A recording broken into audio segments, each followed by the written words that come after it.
निफ्राय नोंथांमोननि चेनेलनि गेजेरजों बयनिसिमबो गाहाम हामलायनायखौ जासिदों। नैबे समाव जोङो जोंनि जि मावनो गोनां हाबाफोर बेफोरनि बागै रायजोफोरनो मोनथिहोनायजों लोगोसे जोंनि जि बुंनांगौ बे बाथ्राफोरखौ बुंनो सानदों। जे जोंना थांनाय बर' कसारी वेलफेयार अट'नमास काउन्सिला 2021 मायथाइनिफ्राय दाजाजेनदों, किन्तु बिनि जि गामि थिसननाय आरो समस्ति दानानै इलेक्शनसिम लांनानै आबुं मोनसे महर होनाय काउन्सिलखौ बिनि बागै सोरखारा जि खामानि मावनानै होनांगौमोन बेखौ दासिमबो मावाखै। थ' बेखौ आबुं महर होनो थाखाय जोङो सरकारखौ गोबां खेब सरकारजों सावरायदों, किन्तु बिथांमोना मावैया जोङो मोनसे दुखु मोननांथाव मोनसे जादों होननानै जोङो सानदों आरो बिनि बागै जोङो गोबां खामानि मावबाय थादों। दा जोङो सरकारखौ जोंनि फालनिफ्राय जोङो गोख्रोङै बुंनो लुगैदों जे खोब खम समनि गेजेरावनो बे काउन्सिलनि जि भिलेज नटिफिकेशन आरो समस्ति दानानै काउन्सिलखौ आबुं महर होनाय बेखौ मावफुंनानै होनांगौ। बे 1 नाम्बार। 2 नाम्बार, बर' कसारी वेलफेयार अट'नमास काउन्सिलनि जि रां बावजा बोसोरै रां बावजाया जिबायदि जोङो मोननांगौ, जिहेतु जोङो धुबुरीनिफ्राय सौदियासिम मोनसे बिराद गुवार एरिया, बे गुवार एरियानि काउन्सिल, जि काउन्सिलाव दासिम 13.5 कोटि बेल' रां सरकारा होबाय थादों। नैबे फेब्रुवारियाव जि बाजेट फैगोन बे बाजेटआव सोरखारखौ जोंनि रां बावजाखौ बारायनानै होनो थाखाय जोंनिफ्राय जोङो नारसिनदों।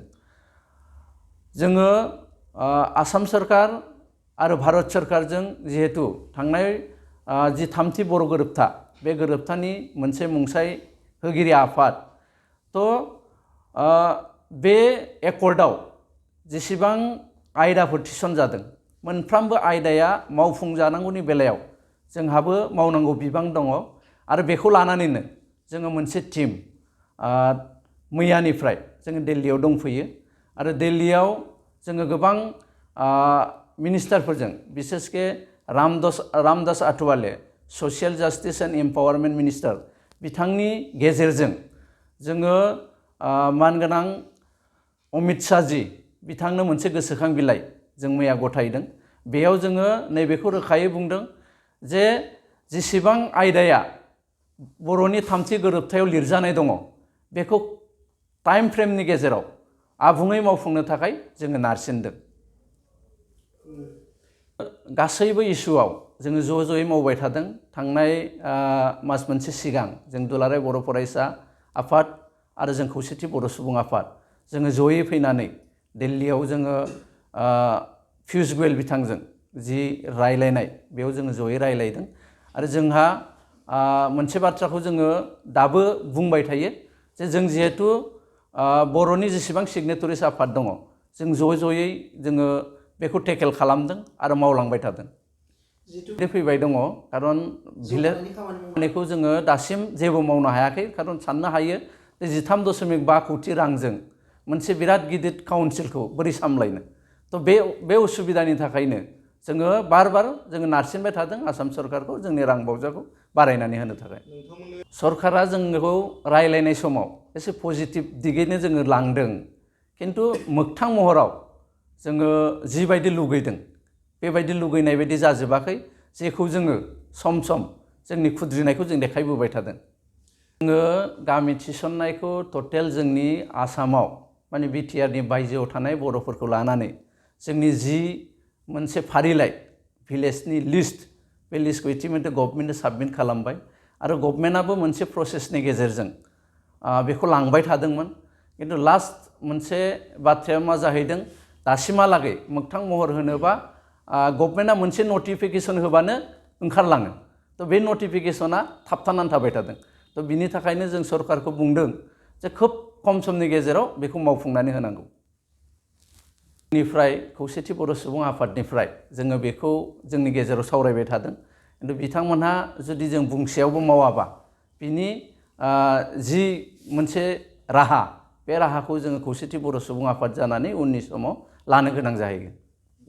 6.3 क्ल'ज, बे 6.3 क्ल'जआ जोङो आसाम सोरखारजों गोबां खेब सावरायनायाव बिथांमोनहा जोंनो जिबायदि मावनानै होनांगौमोन बेखौ मावनानै होनायखौ जोङो मोनाखै। खारन बिटिआरनि बायजोआव खोब बाङाय फरायसालिफोर दङ।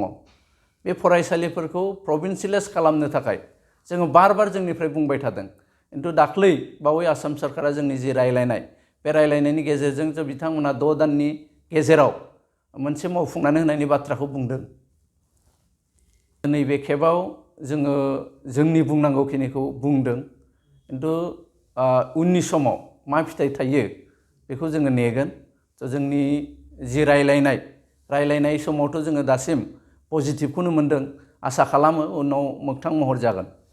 जोंनि रायलायनायनि गेजेराव बिसेसके जोङो खौसेथि बर' सुबुं आफादनि आफादगिरि, लेङाइ आफादगिरि आरो जों दङ। रामदास आथवालिजी बिथां दङ।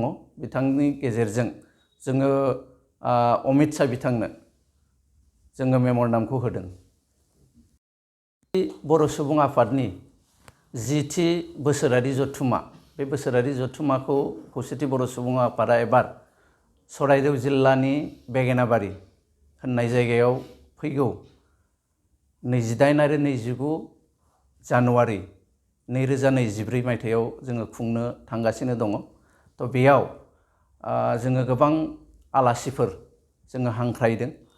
बे आलासिफोरनि गेजेरजों जोङो आसामनि गासैबो रायजो राजाफोरखौ मोनसे खावलायनो लुगैदों। 28 आरो 29 जानुवारि 2024 बे खालाराव जाहाथे मिरुनि गासैबो आफादफ्रा मोनसे गिदिर हाबाफारि लानानै होआ, बिनि थाखाय जों खौसेथि बर' सुबुं आफादनिफ्राय खावलायनो लुगैदों। बे जथुम्मायाव जोङो बर' कसारि वेलफेयार अट'नमास काउन्सिलखौ आबुङै जिहेतु सरकारा दाफुंनो होबाबो दाफुङाखै, बिनि बेलायाव जों गोख्रोङै सावरायगोन। आरो जिहेतु खौसेथि बर' सुबुं आफादा 3थि बर' गोरोबथानि मोनसे मुंसायारि आफाद, गतिके बिनि दफाफोरखौ मावफुंनाय आरो इयुनाव बर' समाजखौ जोङो मारै दैदेनगोन एबा बर' समाजनि जौगालुनि थाखाय खौसेथि बर' सुबुं आफादा मा हाबा लागोन, बेयाव जोङो रायलायलायनायनि गेजेरजों मोनसे थांखि लानानै खामानि मावलांनो थाखाय थियारि जादों। रायजो राजाफोरखौ खावलायगोन जेन' जोंनि खौसेथि बर' सुबुं आफादनि जि जथुम्मा, बे जथुम्मायाव गोख्रोङै बाहागो लायो।